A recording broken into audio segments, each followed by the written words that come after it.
Selamat petang, salam sejahtera. Terima kasih karena bersama dengan saya di Nazilin Unity Channel. Petang ini kita dikejutkan dengan satu tangkapan daripada SPRM Malaysia yang memang membuatkan kita bersorak kegembiraan sebenarnya apabila ianya berkaitan dengan skandal yang paling hangat di Malaysia setakat ini, yaitu skandal Jana Wibawa.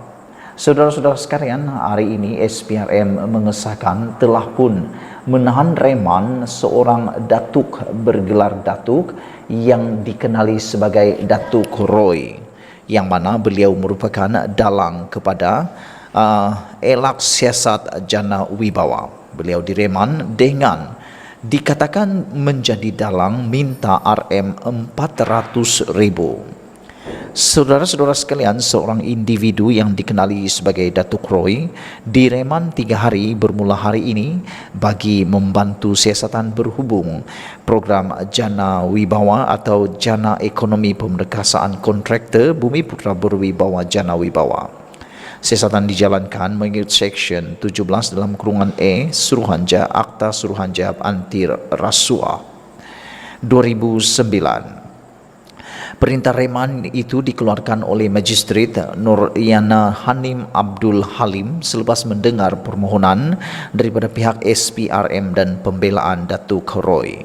Lelaki berusia 54 tahun itu tiba di lobi mahkamah jam 10 pagi tadi dengan memakai baju lokap berwarna jingga dan diiringi anggota SPRM.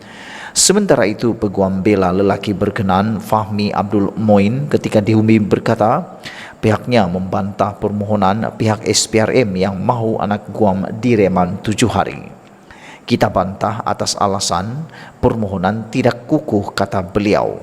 Magistrate kemudian membenarkan reman 3 hari hingga 16 Mac. Media melaporkan Datuk Roy ditahan ketika hadir memberi keterangan di Pejabat SPRM Kuala Lumpur pada jam 3 petang semalam. Sebelum ini, Datuk Roy diburu SPRM kerana didakwa menjadi perancang utama dalam siasatan kes meminta dan menerima rasuah RM400,000 bagi mengelakkan siasatan membabitkan program Jana Wibawa. 4 individu termasuk seorang pegawai SPRM ditahan namun kemudian dibebaskan dengan jaminan kerana disyaki meminta dan menerima rasuah berkenaan atas tujuan yang sama. Datuk Roy yang beralamat di Kuantan Pahang pernah dipenjara kerana terbabit dengan kes rasuah. Saudara-saudara sekalian, kita amat menunggu-nunggu keputusan dan pendedahan-pendedahan terkini daripada SPRM berkaitan program Jana Wibawa ini. Hal ini kerana ianya melibatkan wang ringgit yang milik rakyat. Projek tersebut sepatutnya dapat membantu membangunkan kontraktor-kontraktor Bumiputra. Namun demikian, oleh kerana ketamakan segelintir pihak yang dikata sebagai mat sakau dan mat hoi hoyahoi, maka dengan itu program ini tidak menjadi kenyataan kerana ianya terpalit pula dengan pelbagai skandal, pelbagai isu dan yang paling menyedihkan melibatkan pendakwaan kepada bekas Perdana Menteri kita, iaitu Muhyiddin Yassin sendiri. Bahkan Muhyiddin Yassin terkini telah pun didakwa dengan pertuduhan terbaru melibatkan RM5 juta. Sekian dulu untuk kali ini. Jangan lupa tinggalkan komen anda, tekan butang subscribe. Kita jumpa lagi. Bye-bye.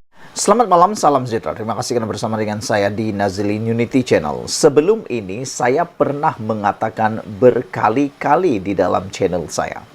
Saya kata di Malaysia ini kabar angin jangan tak pernah anda percaya. Ataupun dengan kata lain, jangan pernah mengambil enteng, jangan pernah mengambil mudah kabar-kabar angin yang bertebaran kalau itu berlaku di Malaysia. Kerana sudah berlaku hampir 90% kabar angin menjadi kabar yang benar. Manakala kabar yang benar tiba-tiba menjadi kabar yang tak benar. Itu boleh berlaku, seringkali berlaku di Malaysia. Hari ini kita dikabarkan dengan kabar angin yang lebih kuat bertiup.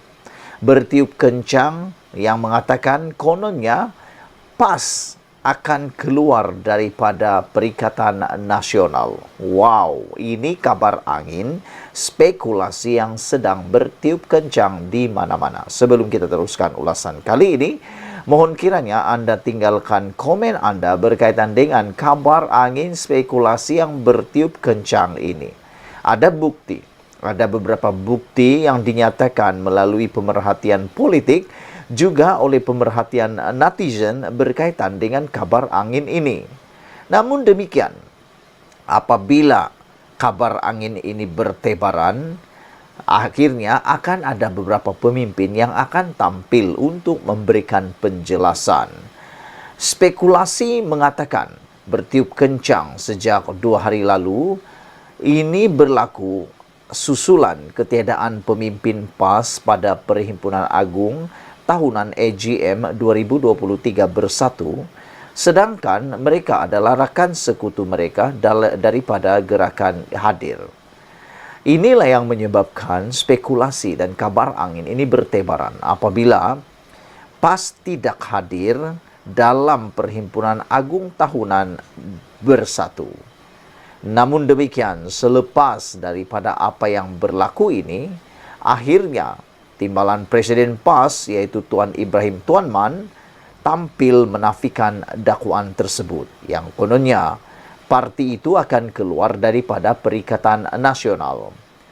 Timbalan Presiden PAS Datuk Seri Tuan Ibrahim Tuan Man berkata, soal itu tidak pernah timbul atau dibincangkan dalam parti setakat ini. Menurut beliau tidak ada, tak pernah timbul pun, katanya ketika ditanya pemberita mengenai isu itu di parlimen di sini pada Isnin. Tuan Ibrahim menjelaskan pemimpin parti itu terpaksa hadir ke mesyuarat agung PAS di kawasan masing-masing menyebabkan mereka tidak dapat memenuhi jemputan bersatu. Kami telah dimaklumkan dan ada jemputan, tapi kebetulan PAS kawasan ada mesyuarat agung. Sebagian besar terpaksa merasmikan mesyuarat agung di kawasan masing-masing, kata Tuan Ibrahim Tuan Man. Saya sendiri pun merasmikan mesyuarat 5 kawasan dalam 2 hari, Sabtu dan Ahad lalu. Saya cek dengan kawan-kawan yang lain. Kebanyakan ada jemputan dari bersatu. Kami dah maklumkan kepada kepimpinan bersatu, tak ada isu, jelas beliau lagi. PAS mewakili sebagian besar gabungan Perikatan Nasional dengan 43 kerusi parlimen dimenangi parti itu dalam pilihan raya umum ke-15, PRU 15. Sekiranya ini benar-benar berlaku, saudara-saudara sekalian, sekiranya benar-benar kabar angin ini menjadi benar, seperti yang sering kali berlaku, mungkin besar kemungkinan Perikatan Nasional akan bubar atau tumbang. Maka Muhyiddin tinggal bergerak keseorangan.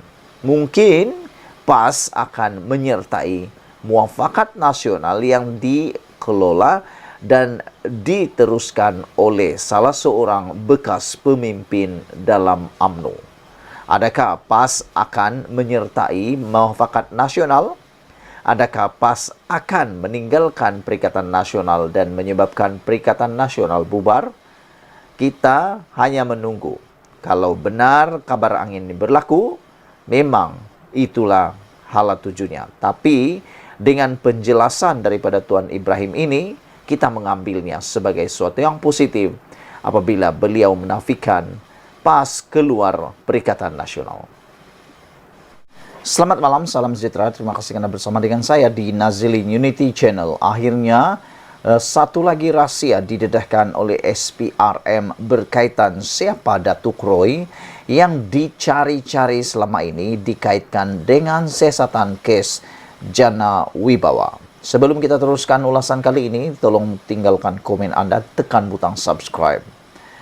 Hari ini,